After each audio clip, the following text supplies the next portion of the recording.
The Legacy of the Lake. Chapter 1. The Shattered Legacy. The sun hung low in the sky on that fateful afternoon, casting long shadows over the quiet neighborhood of Willowbrook. Marcus Sullivan gripped the steering wheel tightly as he drove home from the hospital.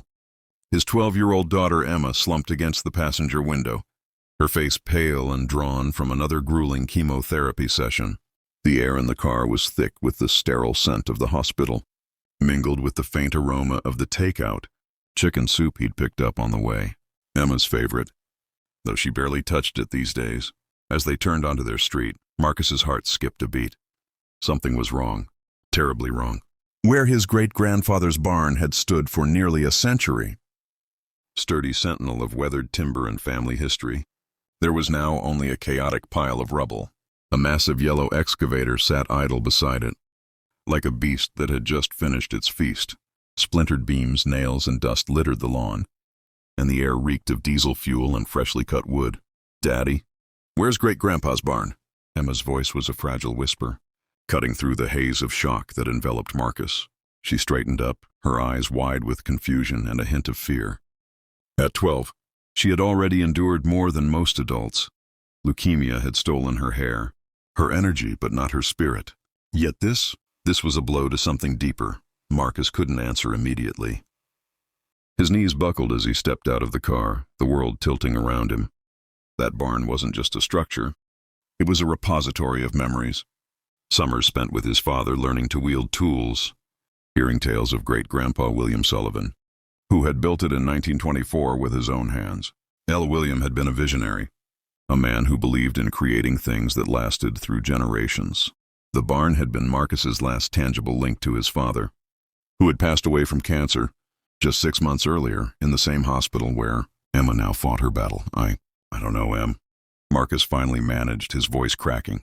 He approached the rubble, his hands trembling as he picked up a piece of timber. Carved into the wood were the initials, W.S. 1924 William Sullivan's mark. A wave of grief crashed over him, mixing with the raw anger bubbling up from his chest. A burly man in a hard hat jogged over, clipboard in hand. "You Marcus Sullivan? Sorry about the timing, man. Here's your paperwork." He thrust a manila envelope at Marcus and backed away quickly, as if sensing the storm brewing. Marcus tore open the envelope right there. In the driveway, emergency demolition notice. It read in bold red letters, issued by the Willowbrook Homeowners Association, HOA, citing structural safety concerns and community flood risk. The timestamp 2:47 p.m. They'd been at the hospital from 1:00 to 4:30. No calls, no warnings, just this. Lies about failed contact attempts. They'd waited until he was gone, vulnerable. Emma, ever the resilient one, had already pulled out her phone, snapping photos of the scene, the rubble, the excavator's license plate, the notice. Always good evidence, right? Like on TV, she said softly, her voice steadier than his. Neighbors began to gather. Betty Chen, the silver-haired matriarch of the street, rushed over, her iPhone clutched like a lifeline. "Oh, honey, I'm so sorry. I took pictures, too. Saw that surveyor here last week with Karen Whitmore and some fancy architect. They were talking about lakefront access for premium guests." Karen Whitmore, the HOA president, a self-appointed dictator with perfectly manicured nails and a vacation rental empire on the lake.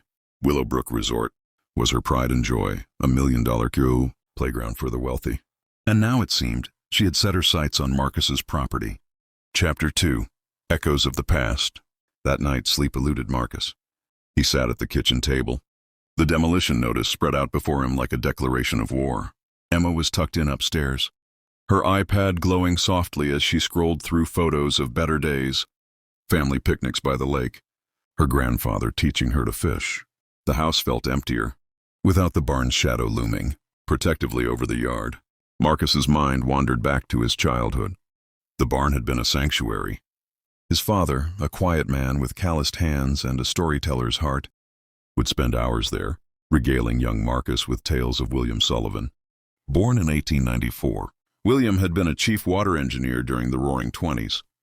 When Willowbrook County faced drought and flooding issues, he designed and built a dam system that created the lake, a man-made marvel that turned barren land into a thriving community. The Sullivan family had been granted perpetual water easements and management rights as thanks. Dad always said, That barn holds our family's history, son. Promise me you'll take care of it, Marcus whispered to himself. He'd failed, or had he? Betty's words about lakefront access gnawed at him. Karen wasn't just demolishing a barn. She was clearing the way for expansion.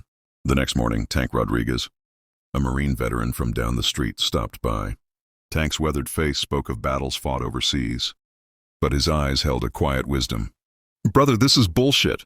That was good timber, old growth. They pulverized it on purpose. Made sure you couldn't rebuild. Personal. Betty arrived soon after, bearing coffee and more photos. I heard Karen on the phone yesterday, talking about Phase 2 expansion and needing your property within 90 days. She's gunning for the whole thing. As they sifted through the rubble, Emma spotted something, a dented metal lockbox, half buried. Inside, yellowed photographs of William beside the newly built barn, shaking hands with suited men. Construction photos of the water system, and an official document with county seals. A contract granting the Sullivans perpetual water easement and emergency authority over the lake system. Marcus's hands shook. This wasn't just history. It was leverage. Karen had made a mistake. She'd destroyed the barn but unearthed a weapon. Down in the basement, amid the scent of pipe tobacco and old secrets, Marcus uncovered more. A rusty metal box held a hand-drawn map of the water system, dated 1924, and letters confirming William's role as chief engineer. Water management responsibilities shall pass to his heirs in perpetuity. One read, the emergency valve was on Sullivan property, essential for flood control. Emma peeked down the stairs. Daddy, what are you doing? He explained, her eyes widening. So great-great-grandpa was the boss of the lake? Cool. Does that mean we can stop Karen? It meant options, but first confrontation. An HOA meeting was scheduled for that evening. Marcus prepared his folder, Emma insisting on coming. I want to see you tell her about great-great-grandpa. As the sun dipped lower, casting an orange glow over the destruction, Marcus felt a shift inside him. Grief for his father, fear for Emma, and now this outrage. The barn was gone, but the fight was just beginning. Chapter 3. The Battle Lines Drawn. The community center buzzed with tension as neighbors filed in, folding chairs scraping against the linoleum floor. Karen Whitmore presided at the front like a queen on her throne, flanked by board members who avoided eye contact. About 30 residents attended, whispers rippling through the crowd. Karen's presentation was slick. Slides on community safety, highlighting the barn as an unauthorized structure posing flood risks. Marcus stood, Emma's hand in his. Thank you for that creative presentation. Karen, interesting you call my great-grandfather's barn unauthorized. William Sullivan built it in 1924 as part of his duties as chief water engineer. The room quieted. He distributed photocopies of the documents. Karen's smile faltered. Those are probably fake. But Betty stood, showing photos of Karen's secret surveys. The meeting devolved into chaos, but Marcus left with allies. Back home, he planned his next move, going public. With Emma's help, he set up a Facebook Live, the rubble as backdrop. Okay, people, let's talk about water rights and HOA bullies. He held up the documents, explaining the demolition, Emma's cancer, and Karen's schemes. Viewer count climbed, 10,000 by the end. Comments flooded in, support, outrage. Karen's response, a certified letter threatening lawsuits. But Marcus tested the waters, literally, visiting. The valve with Emma. It was there, ancient and powerful. Chapter 4, Shadows of Intimidation. The escalation was swift and sinister. A black SUV parked outside Marcus's house at dawn. A burly man inside watching. Cameras appeared on poles, surveilling his every move. Emma noticed first. Her daddy. Why is that man sitting there? Karen's pamphlet. Arrived next, on Marcus Sullivan. A threat assessment, 8 pages of propaganda, edited photos making him look menacing. Fake testimonials, claims of radicalization. It mentioned Emma's illness, painting Marcus as unstable. Social isolation hit hard. Emma's friend Zoe was forbidden from visiting. Mrs. Peterson says you're dangerous, Emma cried. That snapped something in Marcus. Karen had targeted his daughter. He discovered Karen's petition for eminent domain, 47 pages citing safety hazards, using Emma's medical needs as justification. Costs, $2.3 million, exempting her resort. Allies rallied, Tank, Betty, Rick from the hardware store. They uncovered tax fraud, suspicious purchases. But then, The call from Dr. Hernandez. Emma's blood work was dire. Transplant needed immediately. Cost, $500,000 out of pocket, $50,000 with insurance. The insurance call revealed delays due to non-community stability. Concerns Karen's influence. Chapter 5. The ultimate betrayal. Karen visited the hospital, flowers in hand, proposing a deal, $750,000 for the property, expedited insurance in exchange. Resolve our issues and Emma gets care. Marcus was stunned. You're holding my daughter's life hostage? Emma overheard. She's using me to steal our home. Allies dug deeper. Karen's $50,000 donation to Blue Cross flagged Emma's claim. Emma recorded a message. Mrs. Whitmore is making daddy. Choose between saving me and our land. Sleepless, Marcus realized half measures wouldn't suffice. He walked to the valve in the darkness, turning the ancient wheel. Water flow ceased, with a click that echoed justice. Chapter 6. The Drought of Justice. Morning revealed chaos at the resort. Pools drained, lawns browning, guests fleeing. Karen called, furious. Psychopath! Turn it back on! You destroyed my daughter's chance. Now feel control slip away, Marcus replied. He prepared for the commissioner's meeting. Evidence in hand. Documents. Recordings of Karen's threats. Chapter 7. The Reckoning. The meeting room overflowed.